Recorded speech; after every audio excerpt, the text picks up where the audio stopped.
a plan for free.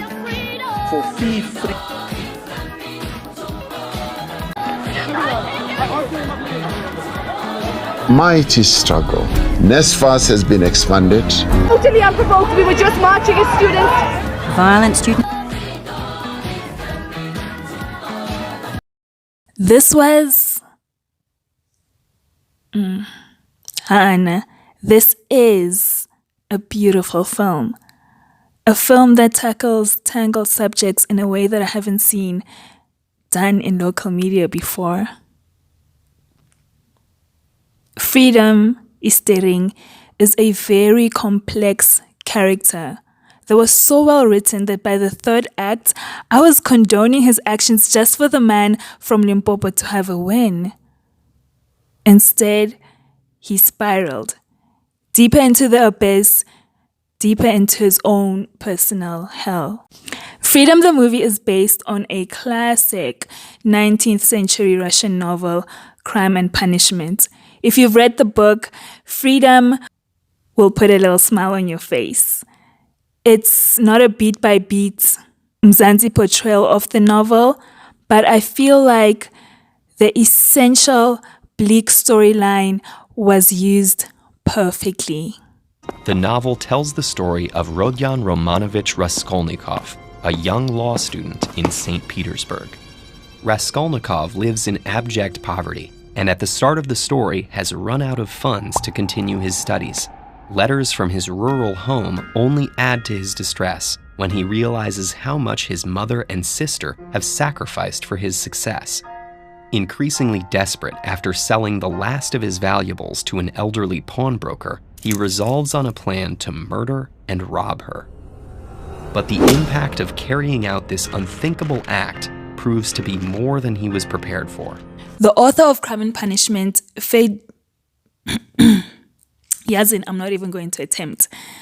The author of Crime and Punishment was considered a philosopher as well as a novelist.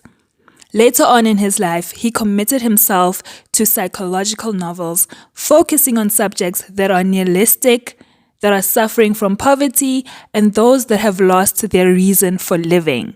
Events in the author's life led him to spending years in servitude, in various prisons and utterly destitute. He used those years of suffering as quote-unquote inspiration for his works. He believed that humans seek the destruction of others and themselves. He believed that life is only the process of changing pain, of solving one problem and directing our attention to another, therefore continuing the cycle of pain. Crime and Punishment explore these philosophies. Obviously, the creators of Freedom made some artistic changes to the story, but I'm not here to talk about that, nor am I going to compare the movie to the book. All I'm going to talk about is this film. I am going to try my best not to spoil this because it's definitely one of those films you need to watch for yourself. The film probes the meaning of freedom in the new South Africa. Are we truly free as a nation if the masses still don't have access to their human rights as enshrined in our world-class constitution? I do not have those answers, but I believe the conversation must be heard nonetheless. Mr. Fees Must Fall was the epitome of ingxaki zam zinengxaki. He was a tortured soul. I don't like making assumptions, but I'd go so far as to say that Freedom's mental health spiraled because of the Fees Must Fall protests. But that was an avenue that wasn't explored. The irony of our lead being named Freedom when he wasn't free at all wasn't missed on me. This man was drowning in debt. Debt on debt on debts. School fees, rent, black tax, ngapha the survivor's remorse, depression, and alcoholism. It was clear that his inner life was in shambles, so much so that Freedom stopped showing himself love.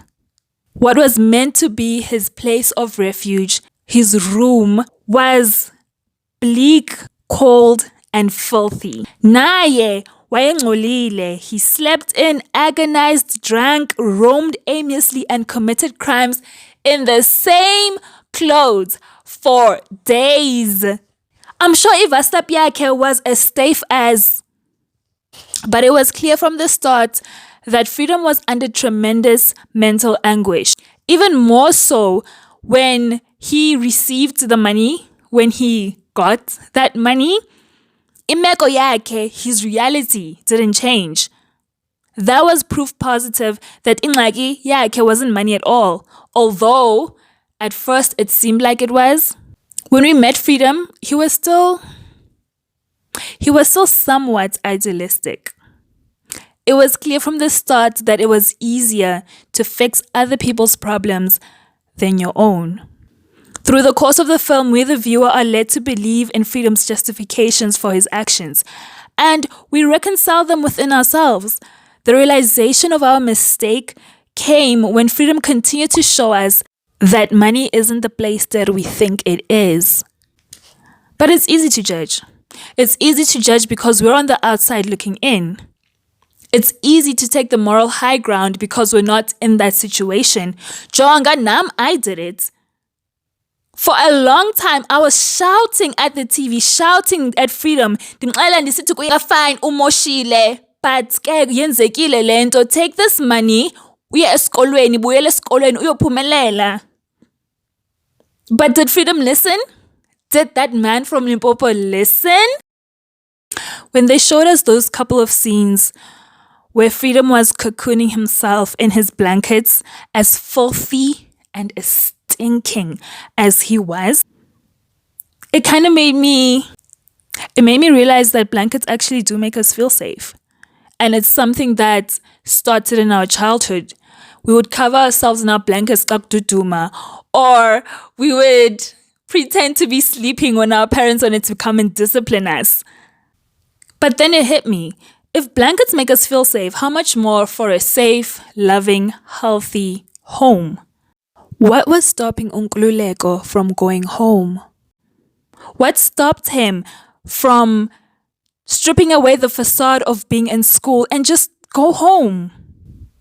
Freedom was avoiding the shame of facing his family as a failure, of facing his family and not being able to support them.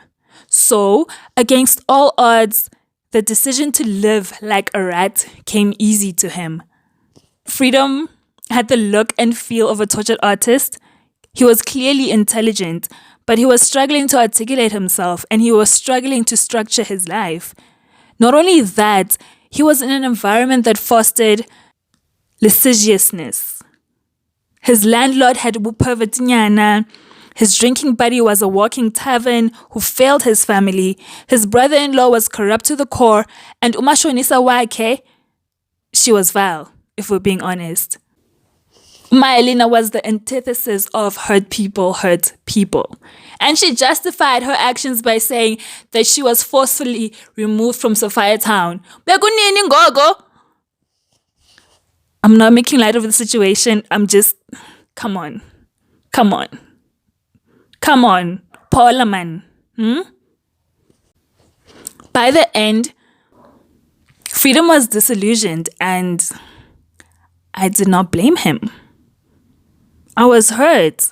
On one hand, I get it. Protect your peace, my guy. And on the other,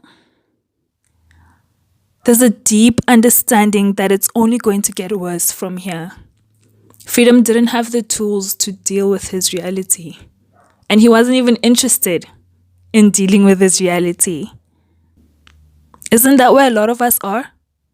I can't believe I spent this whole video talking about our protagonist when there's so much to unpack in this film. I didn't even touch Chris or Goodman or Sonia. If you watch the film, you'll notice that whenever Sonia is in an environment that is toxic or dangerous, however you want to describe it, she's the only glimmer of light. She's the only one in color. And they put her in a yellow dress mostly. She was so out of place on top of that. When all the other girls are wearing tight, short, revealing clothes, she was in a dress that you could wear to church. There was O's Kate. I'm not going to touch that. Freedom's sister, his mother, me Alina. There's so much. There's so much I could have talked about. But go and watch Freedom.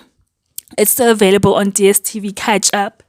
And like I said before, the only times I don't talk about editing problems in films is when the story itself is compelling enough that I can overlook those issues. I did notice some issues in Freedom, but I enjoyed the story too much to talk about them.